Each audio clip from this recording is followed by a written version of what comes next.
प्रिय, एक मसीह व्यक्ति के जीवन में एक और बहुमूल्य आत्मा का फल क्या होना चाहिए जानते हैं? शांति। ब्रदर, आप कह रहे हैं आत्मिक व्यक्ति के जीवन में शांति रहना है। पता नहीं क्यों मेरे जीवन में शांति नहीं है। मैं हमेशा टेंशन में रहता हूं।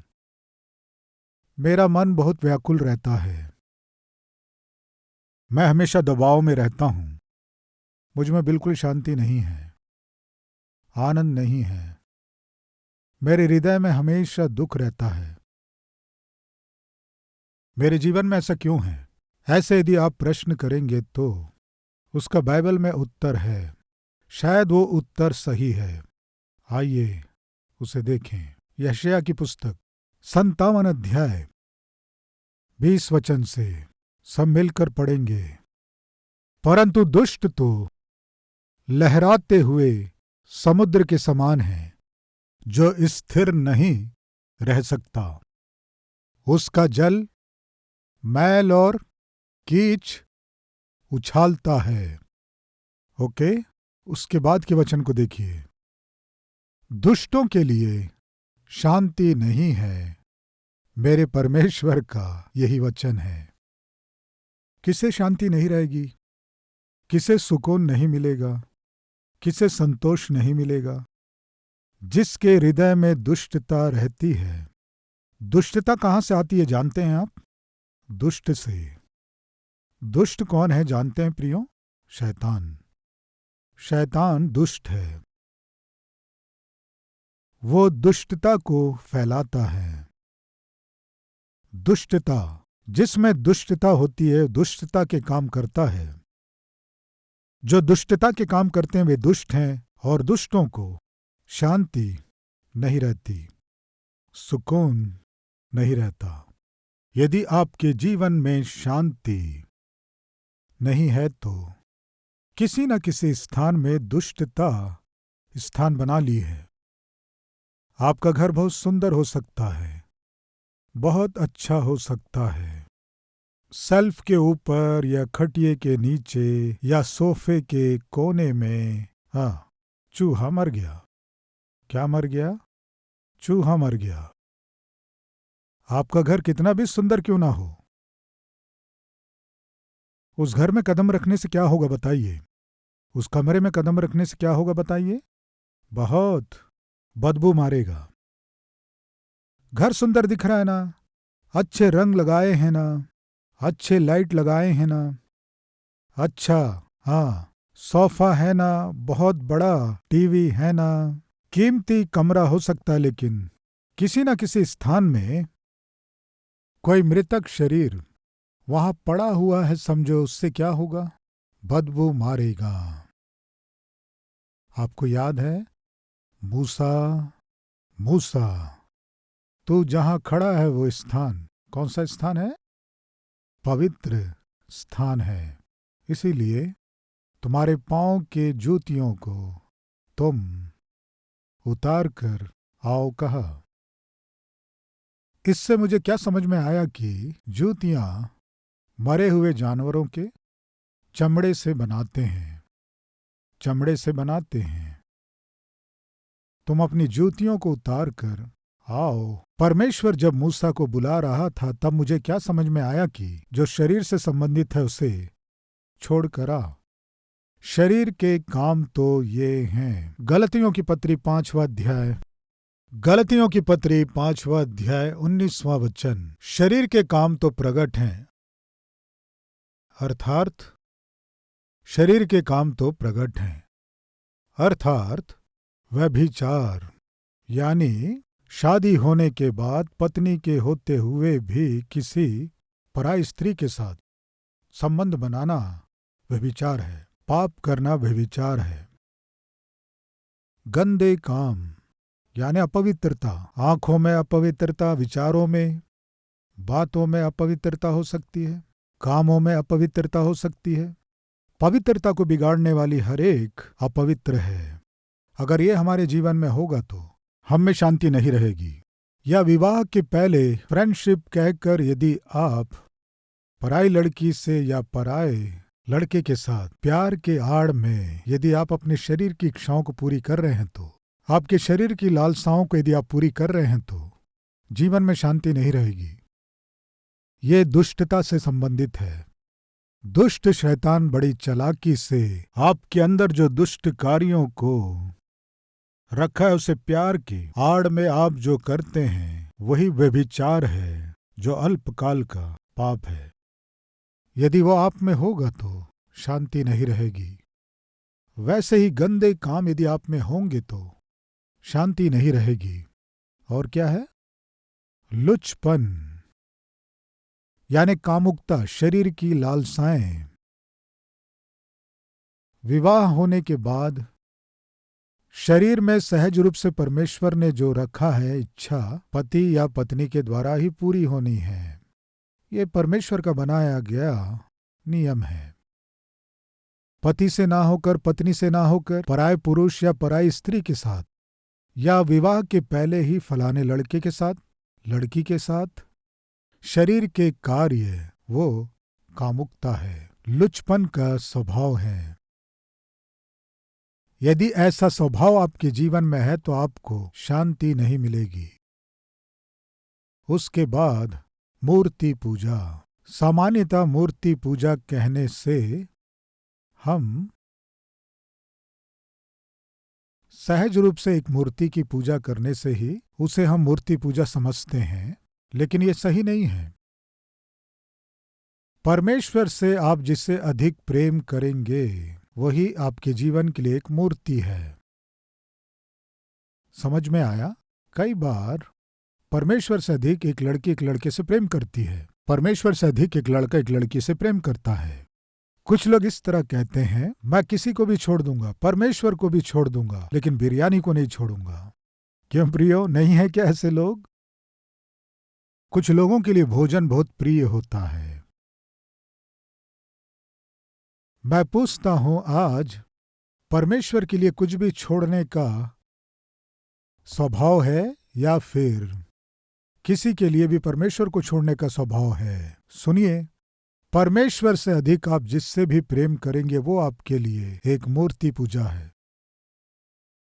अगर आपके जीवन में परमेश्वर से अधिक प्रेम करने वाला कुछ है तो उसकी आप आराधना कर रहे हैं। एक बार सोचिए, ऐसा क्या है आपके जीवन में जिससे आप बहुत प्रेम करते हैं? उसे आपको छोड़ना है। जब तक वो रहेगा आपके जीवन में शांति नहीं मिलेगी। उसके बाद टोना, बैर, झगड़ा, ईर्ष्या, क्रोध, विरोध, फूट, विधर्म, डाह, मतवालापन, लीला, क्रीड़ा, एक लंबा लिस्ट है यहाँ पर। यदि इनमें से कुछ भी आपके जीवन में जीवित है तो आपके जीवन से और आत्मिकता से दुर्गंध आएगी। इसलिए प्रिय भाई और बहनों, ये जो शरीर के काम है इन्हें यानी लीला, क्रीड़ा, और आगे देखेंगे क्या है, मतवालापन, डाह, विधर्म, फूट, विरोध, रिवर्स जा रहा हूं, क्रोध, ईर्ष्या, झगड़ा, ये यदि हमारे जीवन में रहेंगे तो हम शांति से जी नहीं सकते। सो कुछ भी इससे संबंधित आपके जीवन में रहेगा तो शांति से नहीं जी सकते। कृपया ध्यान दीजिए, आप 6 फुट ऊंचे हो सकते हैं, पांव में यदि एक छोटा सा कांटा गड़ गया तो आप शांति से सो सकते हैं क्या? आप ठीक से चल पाएंगे? उस कांटे को आप निकाले बिना ऐसे रखेंगे तो क्या होगा बताइए? उस कांटे के चारों ओर मवाद भरेगा, उसके बाद वो फोड़ा बन जाएगा। आप एक कदम भी आगे बढ़ा नहीं पाएंगे। छोटा सा कांटा गड़ा था। बचपन में जब कांटा गड़ जाता था, सेफ्टी पिन लेकर कांटे को निकालने की कोशिश करते हैं। विचित्र बात यह है कि कांटा यहां गड़ा है, हम यहां पे कुचलते रहते हैं, खुदाई शुरू कर देते हैं। आपको याद है कि नहीं, खोदते रहते हैं। बचपन में मैं करता था। कहीं ऐसे ऐसे करने से स्पर्श रहता है, दर्द रहता है, लेकिन दिखाई नहीं देता है। इसलिए जो कांटा दिखाई नहीं दे रहा है उसके लिए क्या करते हैं? खोदना शुरू करते हैं। खोद के अरे यहाँ नहीं है, यहाँ नहीं है। फिर ऐसे ऐसे देखते हैं, फिर से खोदना शुरू करते हैं। यानी अर्थ क्या है? वो दिखाई नहीं देता है, लेकिन पांव जमीन में रखने बिल्कुल नहीं देता है। जब तक वो कांटा आपके पांव में रहेगा, दर्द होता रहेगा। वैसे ही आपके जीवन में भी ना दिखाई देने वाले पाप होते हैं। पाप है, आप जानते हैं, लेकिन वो दिखाई नहीं देता है। इसलिए प्रभु का दास दाऊद बहुत ही अच्छी बात कही। भजन 139 आखिरी वचन में इस बात को कहा। वो बात बहुत ही उत्तम है। क्या है वो? 23 और 24। हे परमेश्वर, मुझे जांच कर जान ले, मुझे परख कर मेरी चिंताओं को जान ले, और देख कि मुझ में कोई बुरी चाल है कि नहीं। यानी अर्थ क्या है? दाऊद को भी नहीं मालूम है या नहीं है, दाऊद भी नहीं जानता। इसलिए दाऊद कह रहा है, कहीं है तो नहीं? मैं नहीं है सोच रहा हूं, लेकिन शायद हो। देख कि कोई बुरी चाल मुझ में है कि नहीं। क्या करने को कह रहा है? देख। हर दिन यदि ये प्रार्थना हम करें तो कितना अच्छा होगा। प्रभु, मैं सोचता हूं मुझ में कोई कमी नहीं है, मैं सोचता हूं मुझ में कोई पाप नहीं है, मैं सोचता हूं मैं बहुत अच्छा व्यक्ति हूं। मैं अपने आप को जब जांचता हूं, मैं बहुत धर्मी दिखाई देता हूं, मैं दूसरे से बहुत ही उत्तम आत्मिक दिखाई देता हूं, दिखाई देती हूं, लेकिन कहीं मुझ में कोई बुरी चाल है तो नहीं। यानी अर्थ क्या है? वो अपने आप को जब जांच रहा है तो उससे अपनी कमी दिखाई नहीं दे रही है। आज हमारे बीच कोई है क्या ऐसे धर्मी व्यक्ति? आप अपने आप को जांचने से कमी दिखाई नहीं दे रही है क्या? निश्चय दिखाई देगी। दाऊद कितने स्तर तक गया जानते हैं? वो अपने आप को जांच कर देख रहा है कि मेरी आंखें कैसी अच्छी हैं ना, मेरे कान कैसे अच्छे हैं ना, मेरा मुंह कैसा है, अच्छा है ना, मैं किसी को चोट नहीं पहुंचा रहा हूं ना, मेरे विचार कैसे अच्छे हैं ना, मेरी आंखें पवित्र हैं ना, मेरा शरीर पवित्र है ना। सो जब वो अपने आप को जांचता है तो उसे लगता है कि वो धार्मिकता का जीवन जी रहा है, लेकिन कहीं उसके मन में एक प्रश्न, क्या पता कोई ऐसी बुरी चाल मेरे जीवन में है तो नहीं। जांच पिता, परख पिता। उसके बाद एक बात है, देखें क्या है वो? और अनंत के मार्ग में मेरी अगुवाई कर। अनंत का मार्ग यानी वो स्वर्ग का मार्ग है पिता। अनंत की ओर ले जाने वाले मार्ग में मैं चलने की आशा कर रहा हूं। दुष्टों के लिए वहां स्थान नहीं है, कोई भी दुष्ट वहां नहीं जा सकता। मेरे जाने बिना ही शैतान ने कोई दुष्ट काम, दुष्ट कार्य मुझ में रखा है तो, कुछ है तो कृपया मुझे परख, मुझे जांच। उसी समय परमेश्वर बहुत अच्छा है क्यों कहने से हम जब जाने अनजाने में अपने जीवन में गलती करते हैं, तुम जो कर रहे हो गलत है, उसे हमें बताने के लिए परमेश्वर ने विवेक को रखा है, जो हमें समय समय पर बेल बजाकर चेतावनी देता है। क्या है वो? विवेक। आप कोई गलती किए समझो, तुरंत विवेक क्या करेगा? तुम गलती कर रहे हो, तुमने गलत किया है, किसी और को आकर बताने की आवश्यकता नहीं है। आप कोई भी भूल करते हैं, गलती करते हैं या कोई भी पाप करते हैं, तुरंत आपको कौन चेतावनी देता है जानते हैं? आपका विवेक।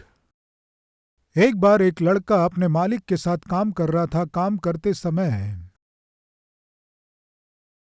उससे गलती हो गई। वो बहुत दुखी हो रहा था, दुखी हो रहा था। कितनी बड़ी गलती कर दिया, अरे ऐसे नहीं करना था, नहीं करना था, ऐसे नहीं करना था। हुआ क्या था प्रियो? 15 रुपए 70 पैसे देना था, 15 रुपए 10 पैसे दिया। कितना नहीं दिया? 60 पैसे नहीं दिया। वो गिन कर, ये क्या है बाबू, तुम 15 रुपए 70 पैसे देना था, तुम 15 रुपए 10 पैसे दिए हो, क्यों कम दिए हो? कहने से उसकी दृष्टि में ये क्या है? 60 पैसे चुरा लिया। वो अपनी गलती को जानकर, क्षमा कीजिए मैं गलती से जितना देना था मैं दे नहीं पाया। चुप रहो, जानबूझ के किए हो। नहीं, मैं जानबूझ के नहीं किया हूं। ये कहकर 60 पैसे देने के बाद अंदर ही अंदर व्याकुल हो रहा था, व्याकुल हो रहा था। ऐसे नहीं करना था, ऐसे नहीं करना था, नहीं करना था। इस बीच इसके रोने जैसे चेहरे को देखकर उसका मालिक आया। मालिक आकर पूछा, क्या बात है, क्यों इतने डल लग रहे हो? कुछ नहीं जी, 15 रुपये 60 पैसे देना था। 15 रुपये, हाँ, 10 पैसे ही दिया। इसके कारण मेरी मन की शांति दूर हो गई। मैं बहुत बेचैन हूँ, मैं बहुत दुखी हूँ। ऐसे नहीं करना था, नहीं करना था। अरे पागल, 60 पैसे के लिए इतना फील हो रहे हो क्या? हाँ, फील हो रहे हो कहने से मेरा विवेक मुझे झंझोड़ रहा है। अरे मैं तो बोरे बोरे चुरा रहा हूँ। हाँ, 100 केजी का बोरा देना चाहिए था, 94 केजी ही दे रहा हूं ना। जिस बोरे में 50 केजी अनाज देना था, उस बोरे में मैं 48 केजी ही दे रहा हूं ना। बोरे बोरे, बोरे ही बोरे। मैं लूट रहा हूं, चुरा रहा हूं, तो मुझे कोई दर्द नहीं है। तुम्हें क्यों इतना दर्द है? क्या कह रहा है? बोरे बोरे चुरा रहा हूं तो मुझे कोई दर्द नहीं है, तुम्हें क्यों हो रहा है 60 पैसे के लिए इतना दर्द? मालिक, मरी हुई लाश के ऊपर 10 बोरा चावल रखे समझो, उसको कोई दर्द होगा क्या? पूछा। मालिक ने कहा, मरी हुई लाश को क्या दर्द होगा? इसलिए तो मालिक, बोरे बोरे चुरा कर भी आपको दर्द नहीं है। आपको कुछ समझ में आया? जो मर गया है उसे दर्द नहीं रहेगा, वैसे ही जो आत्मिक रूप से मर गया है, गलती करते समय कोई भी दर्द नहीं होगा। आज आपके जीवन में आप कोई गलती कर रहे हैं, उस समय आपका विवेक अगर आपको चेतावनी दे रहा है कि आप गलत कर रहे हैं, नहीं, नहीं करना। इस तरह चेतावनी देने से आप तुरंत अधीन हो जाइए। अगर आप अधीन नहीं होंगे तो उस एरिया में विवेक मर जाएगा। उसके बाद आप कोई भी गलती करें, विवेक ध्यान नहीं देगा। किस लिए? मार दिए। इसलिए प्रभु का दास यूहन्ना इस वचन को लिखा, यूहन्ना की पहली पत्री 3 अध्याय 21वां वचन। हे प्रियो, यदि हमारा मन हमें दोष न दे तो हमें परमेश्वर के सामने हियाव होता है। सो परमेश्वर मुझको और आपको विवेक दिया है गलती करने समय सुधारने के लिए। उसे ना मारें, जीने दें। ऊपर एक बात है, देखिए क्या है वहां, बीच में से पढ़ रहा हूं। जिस बात में हमारा मन हमें दोष देगा, उसके विषय में हम उसके सामने अपने अपने मन को ढाढ़स दे सकें। ढाढ़स, ढाढ़स यानी शांति। हमारा मन हमारे विषय में, जिन जिन विषयों में तुम जो कर रहे हो गलत है, इस तरह दोष लगाता है, उसके विषय में हम परमेश्वर के साथ मेल कर लें, सही कर लें, हमारे हृदय को सही कर लें। यह है जो परमेश्वर हमें चेतावनी दे रहा है। दुष्ट के मन में शांति नहीं रहती, क्योंकि वह दुष्ट की अगुवाई में चल रहा है। वो दुष्ट कौन है? शैतान है। वो प्रारंभ से दुष्ट है, झूठा है।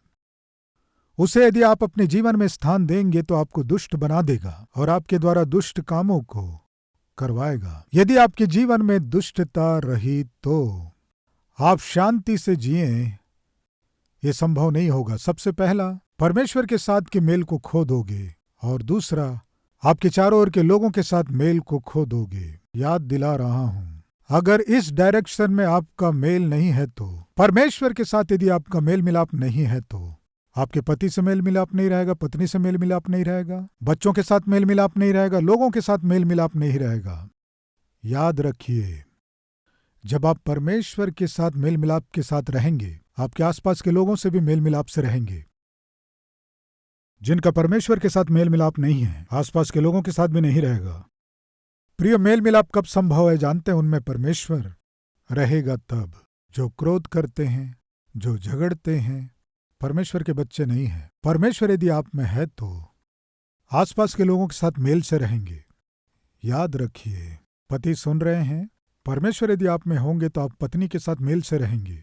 आपकी पत्नी झगड़ालू हो सकती है, वो झगड़ा कर सकती है, लेकिन यदि आप में परमेश्वर है तो आप शांति से सह लेंगे, मेल मिलाप के साथ जीने की कोशिश करेंगे। वैसे ही बहन, आप में परमेश्वर है तो आपका पति बुरा हो सकता है, दुष्ट हो सकता है, लेकिन आप मेल मिलाप से ही प्यार करेंगे, मेल मिलाप से रहने की ही कोशिश करेंगे, मेल मिलाप को ढूंढने की कोशिश करेंगे, पीछे जाने की कोशिश करेंगे। कुछ रेफरेंस मैं दिखाऊंगा, वही बाइबल बताती है। आइए देखें, अपने बाइबल खोलें, जकरिया की पुस्तक 8 उसका 19, आखिरी लाइन। इसलिए अब तुम सच्चाई और मेल मिलाप से प्रीति रखो, यानी मेल मिलाप से प्यार करो। यह है इसका अर्थ। यदि आप किसी वस्तु से प्रेम करेंगे तो उसे बड़े ध्यान से रखेंगे। यदि मान लीजिए आप फोन से प्रेम किए तो उसके लिए तरह तरह के कवर, सही है ना? उसे कितने सुरक्षा के साथ रखते हैं, मेरा सोना मेरा सोना। उस सेल फोन को कितने तरह से सुरक्षित रखते हैं, कितने प्रकार के कवर। गलती से नीचे गिर गया समझो, धड़कनें रुक जाती हैं। अम्मा कैसे करते हैं? उनका प्राण किस में है बताइए? Cell phone. वही ले जाएगा एक दिन, वो सेल फोन ही ले जाएगा आपके प्राण को और आपकी आत्मा को। कहां? सो आप जिससे बहुत प्रेम करते हैं उसकी सावधानी से रक्षा करेंगे। इसलिए परमेश्वर क्या कह रहे हैं? मेल मिलाप से प्रेम करो, तब उस मेल मिलाप की रक्षा करोगे।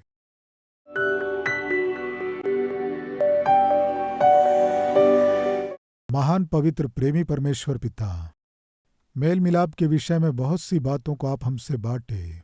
दुष्ट में शांति नहीं रहती, लेकिन धर्मी मेल के साथ जीता है, उस मेल को ढूंढता है और मेल मिलाप से प्रेम करता है और मेल मिलाप के पीछे चलता है, मेल मिलाप के साथ जीता है, मेल मिलाप को बांटता है और लोगों का मेल कराता है। ऐसा जीवन हमें दीजिए।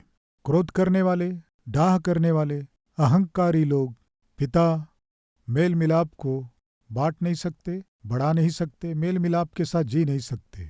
पिता यदि हम में कोई घमंडी हैं या क्रोधी हैं या अहंकारी हैं, पिता वे अपनी गलती को मानकर छोड़कर अब से पिता व्यक्तिगत रूप से मेल मिलाप, परिवार में मेल मिलाप, काम करने के स्थान में मेल मिलाप, लोगों से मेल मिलाप, सेवकाई में मेल मिलाप के साथ जी सके, ऐसा अनुग्रह हम सब पर कीजिए।